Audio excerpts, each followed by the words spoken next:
What's going on, everybody? Sam Shapiro back here with more of your Heat latest on FanArc. If you haven't checked out our YouTube channel, drop a like on this video and be sure to subscribe. We got a lot of great content all pertaining to the Miami Heat going forward. And we're just going to jump into the action with Damian Lillard. He's officially signed a 3-year, $42 million deal with the Portland Trail Blazers. So Miami missing out on the opportunity again to snag up Damian Lillard this NBA offseason. But if he was going to go to any team, I'm glad it was Portland, reuniting at home. He's going to be closer to family. He's going to be playing for the team that drafted him. And it's ironic that he's going to be playing with the guard that he was initially with Drew Holiday, who was involved in the trade previously with him. So it'll be interesting to see how they complement each other in that Portland backcourt and if they can help turn things around for a struggling Portland team that has kind of been struggling really since he left.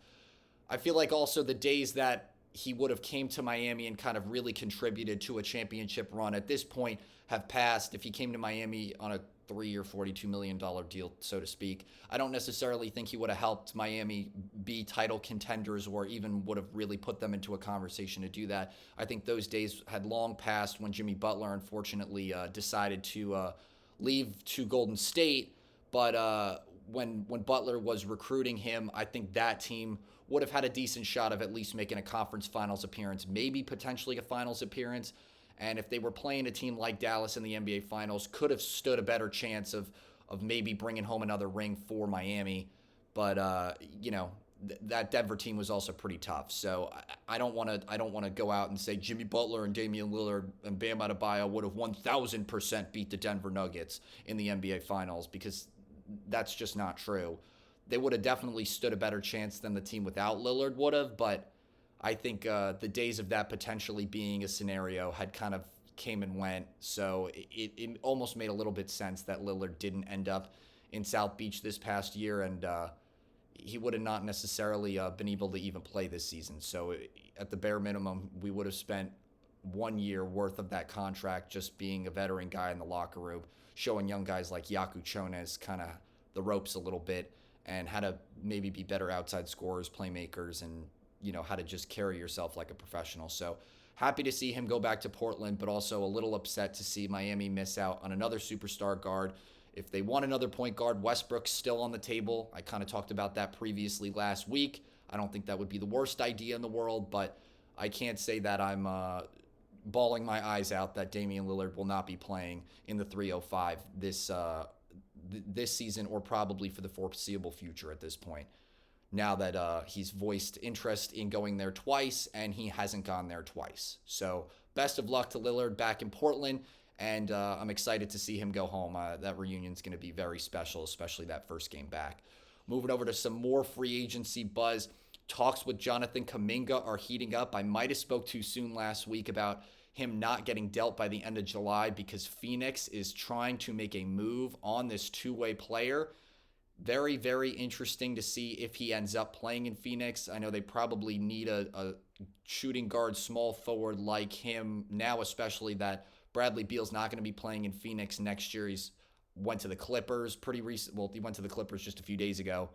But yeah, I just think that now that the Suns have really made persistent talks about trying to acquire Kaminga, the Bulls and the Kings are still kind of in the mix for that. I think Miami has kind of weeded themselves out a little bit, because from what I've been seeing, they're not really at the forefronts in trying to negotiate a deal with Kaminga. He's looking for a contract that's got at least $30 million attached to it, and Golden State definitely wants a first-round pick out of getting a guy like Kaminga, which I don't necessarily think Phoenix is in the budget to necessarily give up right away either, considering the rebuild they're going through right now. So it'll be interesting to see if Kaminga falls to Phoenix, if he falls at the end of July. But hearing talks heat up like this, he's made it very clear he doesn't want to be in Golden State. So the pressure at this point, I think, is on. And I might have spoke too soon in saying that Kaminga might not be making a move, or nothing will be set in stone by the end of July. I think we'll obviously just have to wait and see, but he very much could be on the move in the next week or so. And one of those hot destinations right now is looking like the Phoenix Suns. Moving over to the Summer League, the Miami Heat wrapped up their play this Summer League season just a few days ago with Kasparis and Vlad both having pretty decent play overall throughout their play in Vegas. Golden not, offensively really contributing a whole lot, but in terms of crashing the boards and defensively, definitely going to be a nice big to add to this front court going into the 2025-26 season. I'm excited to see if he can really make a difference to start out, or if it's going to take a little bit more time for him to develop. But kind of ended play on a high note in that game against Milwaukee, hitting the game winner and scoring 18, 10, and bringing home 4 blocks in that 92-93 win against the Bucks. So decent play like that, great games like that are very, very promising to see, I would say. And it was nice to kind of see him end on a high note in that retrospect.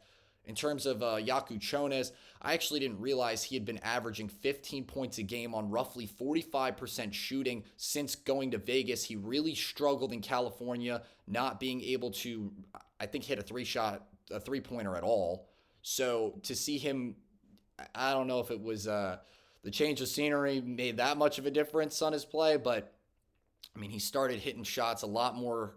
He started hitting a lot more shots. I wouldn't say consistently, but he started hitting more shots, and kind of just the player we saw at Illinois, signs of that were coming out a little bit more throughout his play in Vegas. His best game, by far was that one against Atlanta where he dropped 24 points. So again, very promising to see him over the course of the Summer League get a little bit more comfortable on the scoring front. I want to see a little bit more in terms of the playmaking ability from him, but I definitely think that there are some promisings to see from this young fella as the 2025-26 season gets underway. So very happy to see them kind of end on decent, consistent notes to end the the remainder of their summer league play. And I'm hoping that they can at least bring elements of that to this upcoming NBA season for the 305. Now, moving over to one other thing I wanted to address was yesterday, a Heat legend's birthday. Ray Allen celebrated his 50th birthday yesterday. Happy birthday, Ray Allen, one of the greatest shooters of all time, and arguably hit the greatest shot in Miami history, hitting that super clutch three-pointer against the Spurs that ultimately helped Miami get over the hump and helped LeBron James, Dwayne Wade, LeBron get his second ring in his 4-year stint in the 305. So, I mean, 2-time NBA champ, 10-time NBA All-Star, was recently inducted into the NBA Hall of Fame, was part of the NBA 75th team, and was the NBA career leader in three-pointers until Curry broke that record in 2021. Ultimately, so happy that he got to bring some of that talent to Miami. It was a big reason why I was a Heat fan since I've really been, a young kid. And I remember watching that shot the next morning and kind of not believing what exactly just happened. How that three-pointer really changed the course of history for that franchise, and really how that series went against the Spurs. So happy birthday to Ray Allen. Just thanks so much for what you did for Heat Nation, and what you did throughout what you did during your tenure in South Beach. And I hope you had a great 50th birthday, and that it was a special one, because you were a very special player. Anyway, that's going to wrap it up for today's episode. But again, be sure to drop a like on this video and subscribe. We're going to have all daily content right here going forward. And be sure to tune in tomorrow. Thanks so much for watching. Have a great day.